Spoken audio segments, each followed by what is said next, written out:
అయ్యప్ప దీక్ష కార్తీక మాసంలో ఎందుకు చేస్తారు? ఈ మాసంలో లభించే ప్రకృతి పవిత్రత, ఆధ్యాత్మిక శక్తి, నియమ నిష్టలకు దీక్షను చేపడతారు.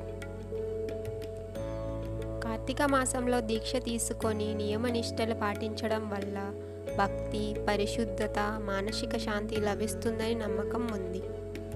అయ్యప్ప మాలను వేసుకొని 41 రోజుల పాటు దీక్ష కొనసాగిస్తారు.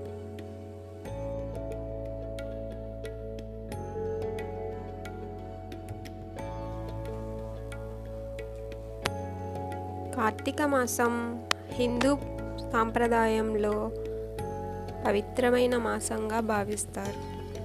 ఈ మాసంలో అయ్యప్ప స్వామి దీక్ష ప్రారంభించడం చాలామంది భక్తులు ఆచరిస్తారు. దీని వెనుక ఉన్న కారణాలు తెలుసుకుందాం.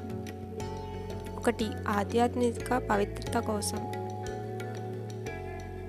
కార్తీక మాసం శివుడు మరియు విష్ణువుకు ప్రీతికరమైనది. అయ్యప్ప స్వామి శివపుత్రుడు. విష్ణుమూర్తి మోహిని అవతారం ద్వారా జన్మించాడు. అందుకే ఈ మాసం ఆయన ఆరాధనకు అత్యంత శుభమైనది. దీక్ష ప్రారంభానికి శుభకాలం.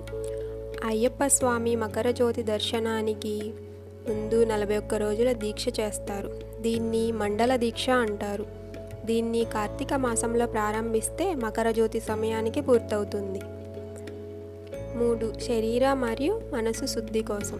దీక్ష సమయంలో ఉపవాసం, బ్రహ్మచర్యం, ఆత్మనియంత్రణ, భక్తి ఇవన్నీ ఆచరిస్తారు. కార్తీక మాసం ఈ ఆచారాలకు అనుకూలమైన సమయం.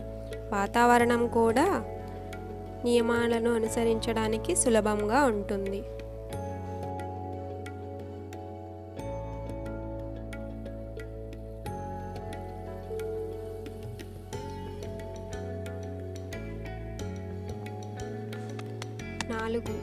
సంఘభక్తి మరియు ఐక్యతకు ప్రతీక. అయ్యప్ప స్వామి భక్తులు అందరూ స్వామియే శరణం అయ్యప్ప అంటూ ఒకే బాటలో నడుస్తారు. ఇది సమానత్వం, ఐక్యత, భక్తిభావాలను పెంచుతుంది. ప్రకృతి మరియు ఆధ్యాత్మిక అనుసంధానం. కార్తీక మాసంలో దీపాలు వెలిగించడం, నదీ స్నానం, వన సమీపంలో ప్రార్థనలు వంటి ఆచారాలు భక్తుడిని ప్రకృతి దగ్గర చేస్తాయి. ఇది అయ్యప్ప భక్తి యొక్క ముఖ్యమైన భాగం.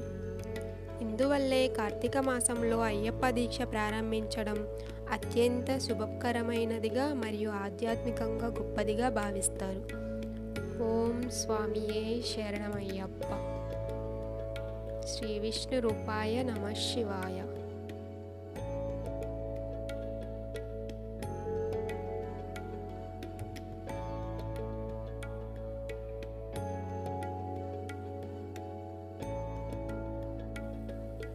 ఈ వీడియో మీకు నచ్చితే లైక్ చేయండి, షేర్ చేయండి, అలాగే సబ్స్క్రైబ్ చేయండి. Thank you.